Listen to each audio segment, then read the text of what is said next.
तो दोस्तों हम लोग हैं अभी खेत में और हमारे साथ हैं भाई हमारे जो खेती करते हैं किसान हैं।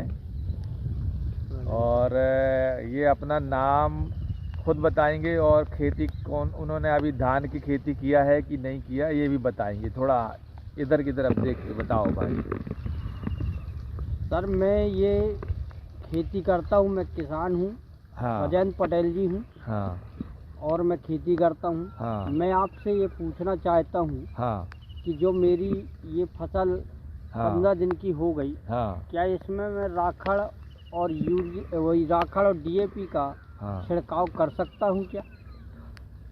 बहुत सही राजेंद्र भाई, आपने बहुत सही सवाल उठाया है क्योंकि हमारे कई किसान भाई अब ये कह रहे हैं कि हमने रोपाई कर दी है तो क्या उसमें हम लोग और रोपाई के बाद 8 दिन बाद या 10 दिन बाद क्या हम लोग उसमें डीएपी डाल सकते हैं।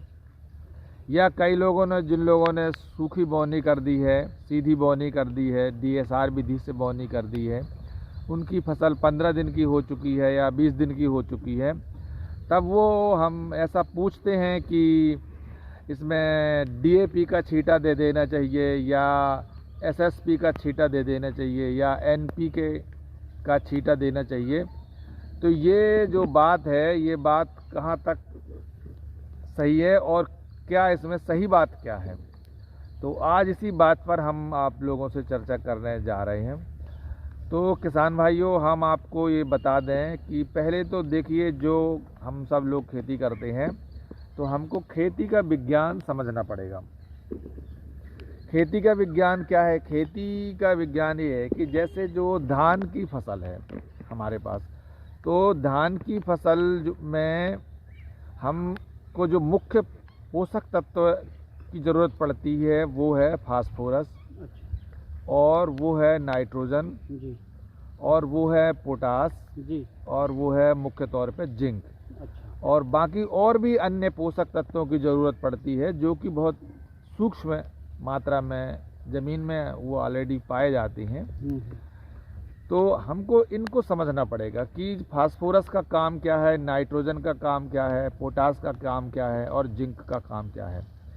तो अब जब हमने फसल जो बो दी है और आपने जो सवाल किया है, ये अवस्था है पौधे में जड़ के विकास करने की, कि पौधे के अंदर जितनी ज़्यादा से ज़्यादा जड़ फूटेगी और पौधा जितना ज़्यादा से ज़्यादा हष्ट पुष्ट बनेगा, उतना वो ज़्यादा नीचे से पोषक तत्व उठाएगा और पौधे को मजबूती प्रदान करेगा। तो मुख्य तौर पे ये देखा जाए कि जड़ों का विकास ही पौधे का विकास माना जाएगा। जब ज़्यादा जड़ें निकलेंगी तो पौधा हष्ट पुष्ट होगा और उसी से पौधे में कल्ले निकलेंगे, जो कई तरह की जो कंसियाँ निकलती हैं वो उसके अंदर से निकलेंगी। तो इसलिए इसको निकालने में कि ज़्यादा जड़ें निकलें और ज़्यादा कल्ले निकलें, इसके लिए सबसे ज़रूरी पोषक तत्व होता है फास्फोरस।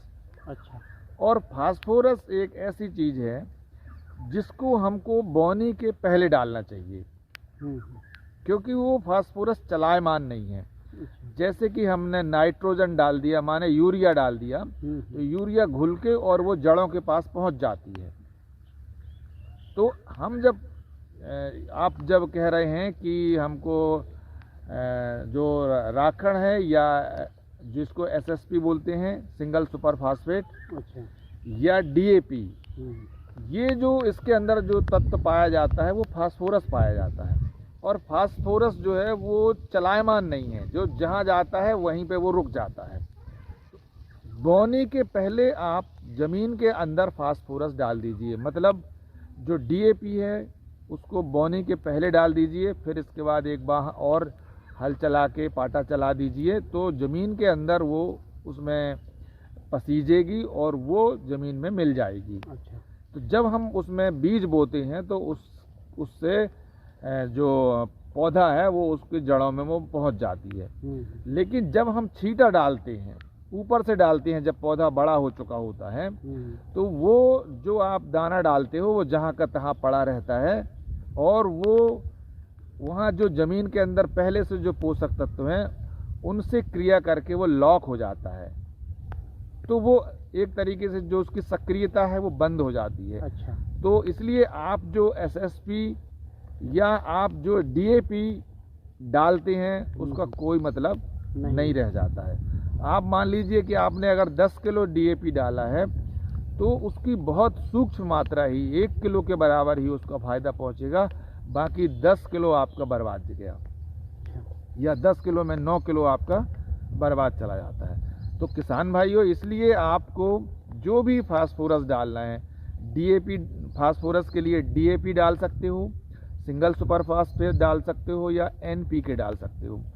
इन खादों को आपको बोते समय ही डाल देना है, बोनी के पहले ही डालना है और एक साथ डालना है और पूरा डाल देना है। तो इस बार के अपन को क्या डालना चाहिए, मतलब जैसे भी रोपा हो आया, हाँ, अब इसमें होने के बाद ये तैयार हो गया, 15 दिन का हो गया, हाँ, तो इसमें कौन सी वस्तु डालना चाहिए? अब जब ये 15 दिन का आपकी रोपाई हो गई या आपकी धान हो गई है, तो उसमें आपको डालना है नाइट्रोजन। नाइट्रोजन? हाँ, नाइट्रोजन मिलता है आपको यूरिया से। अच्छा।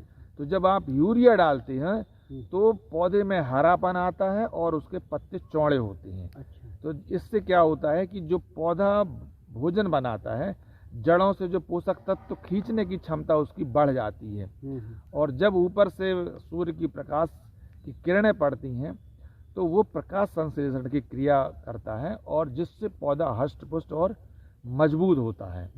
तो इसलिए इस अवस्था में हमको नाइट्रोजन देने की ज़रूरत है, और नाइट्रोजन देने के लिए आप जो हमने ये 15 दिन में जो नाइट्रोजन देते हैं वो आप दे दीजिए 15 किलो प्रति एकड़ के हिसाब से छिड़काव कर दीजिए। अच्छा। और फिर उसके 20 दिन बाद जब फसल आपकी 40 से 50 दिन की हो जाए, उस समय फिर से आपको एक बार 15 किलो नाइट्रोजन माने यूरिया आपको फिर दे देना है। चलो। तो इस तरह से आपको 3 बार नाइट्रोजन देना है।